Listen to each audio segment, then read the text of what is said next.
하나님께서 세상을 이처럼 사랑하셔서 외아들을 주셨으니 이는 그를 믿는 사람마다 멸망하지 않고 영생을 얻게 하려는 것이다.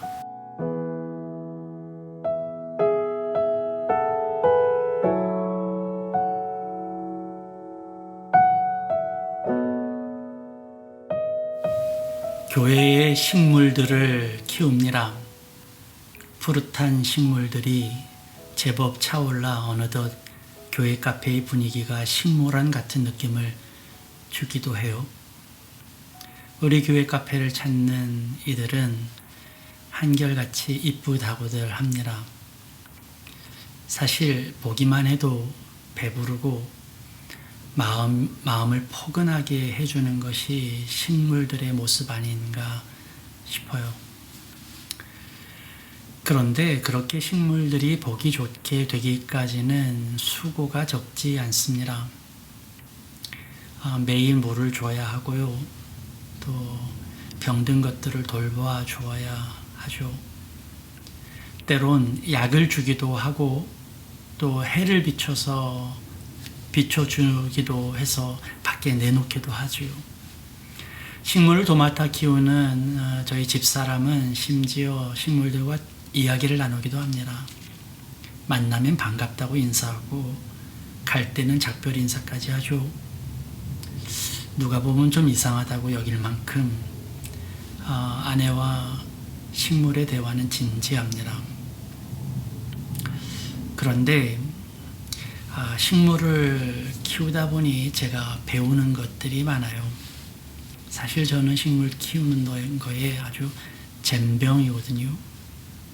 작은 화분조차 일주일이 못 가 시들게 만드는 능력이 저에게 있습니다. 그래서 식물이 좀 저는 다루기 무섭고 또 어리버리해서 좀 당혹스러울 때가 많이 있는데 이에 비하면 집사람은 그 방면에 소질이 좀 있는 것 같습니다. 다 죽어가는 식물도 곧잘 살려내죠. 더욱 신기한 것은 그냥 척 보고도 식물의 상태를 잘 아는 것 같더라고요. 참 식물을 사랑하는 것 같아 보입니다. 그런데 어느 날 저는 깜짝 놀라는 일이 있었습니다. 여기저기 줄기를 뻗으면서 힘차게 자라나는 나무가 있었는데요. 어느 날 가보니까 그 나무가 앙상해졌더라고요. 집사람이 싹둑싹둑 잘라 놓은 겁니다.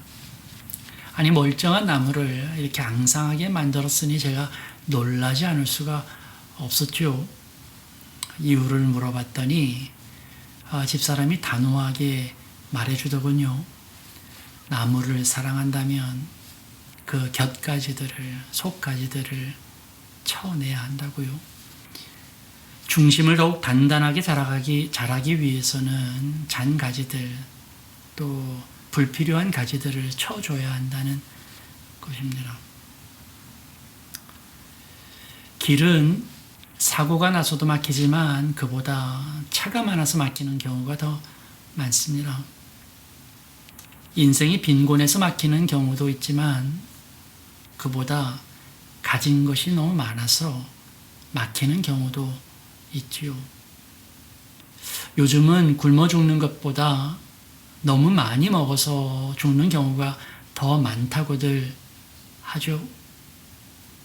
가진 것이 많은 사람들은 가진 것이 많아 좋을 수도 있지만 반대로 경계할 일도 지킬 걱정도 늘어나는 것이 사실입니다. 오늘 본문은 누구나 다 외우는 본문이죠. 하나님이 세상을 사랑하셔서 아들을 죽이시기까지 우리를 사랑하셨다는 말씀입니다. 그 이유는 모든 사람들에게 영생을 주기 위함이라고 하셨어요. 이 말씀은 우리의 입장에서 보면 너무나 감격스럽고 감사한 말씀이죠. 그러나 관점을 좀 바꿔서 하나님께로 돌리면 이 말씀에서 그분의 패턴을 찾을 수 있죠. 그분의 생각과 일하시는 방법을 말이죠. 그분이 우리를 사랑하는 방법은 그의 사랑하는 아들 예수 그리스도를 주심이었습니다. 아버지의 입장에서 보면 아들을 버리신 것이죠. 마치 아브라함이 이삭을 제단 위에 제물로 올려놓는 것을 생각하면 비정한 마음이 들듯이 하나님 또한 비정해 보이십니다. 그런데 하나님은 그 아들을 버리신 이유가 있었어요. 그 이유가 바로 또 다른 아들들을 얻기 위함이었죠. 그 다른 아들들이 바로 우리입니다.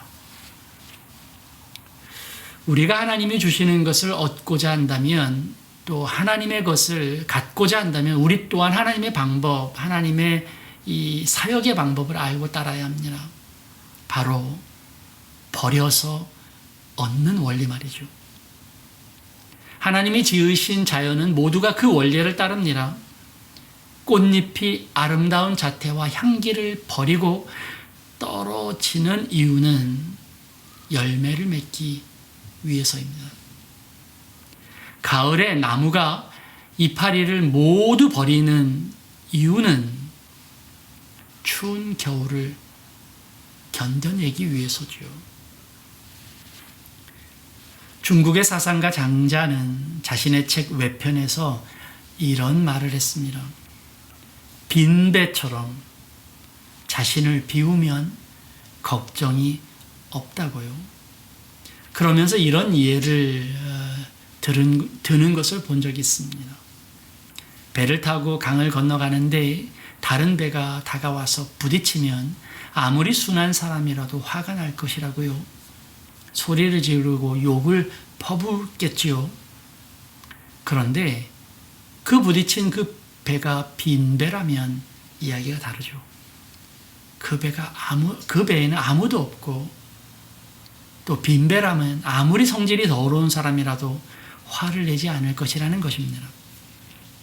이렇듯 세상에 강을 건너는 우리가 누구와 부딪힌들 내 배가 비어 있다면 누구도 나를 맞서려 하지 않을 것이라고 그는 가르쳤습니다.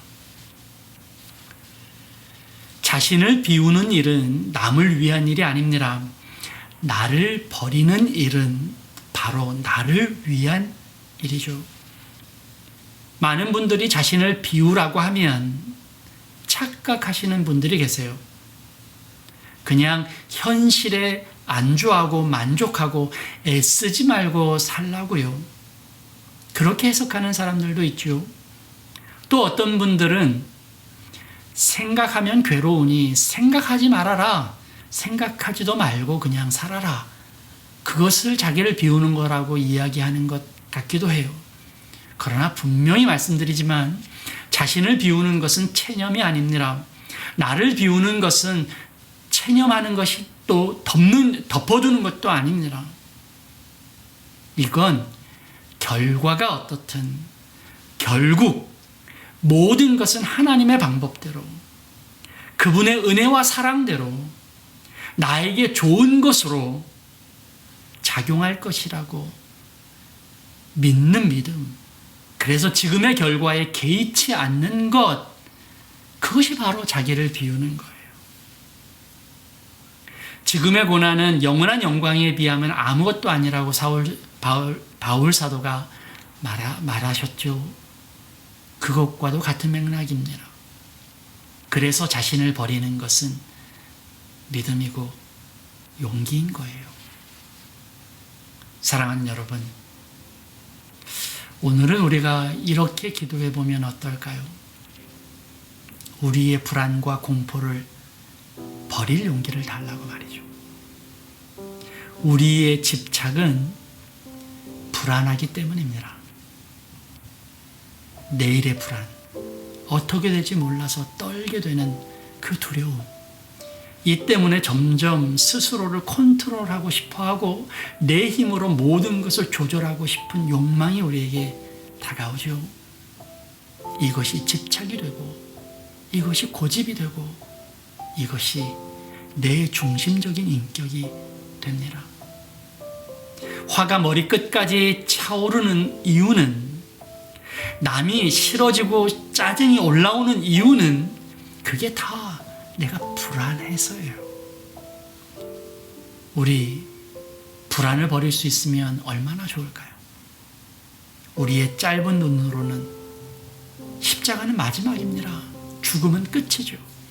그러나 하나님의 믿음 안에서는 오히려 십자가가 시작이고 죽음은 부활이라는 기적의 시작이죠. 자, 우리의 기도를 시작해 보십시다. 잘 안 될 것 같은 불안, 마지막일 것 같은 공포, 그 두려움을 주님께 좀 맡기십시다. 결국 다 잘 될 거예요. 주님이 나의 아버지시니까.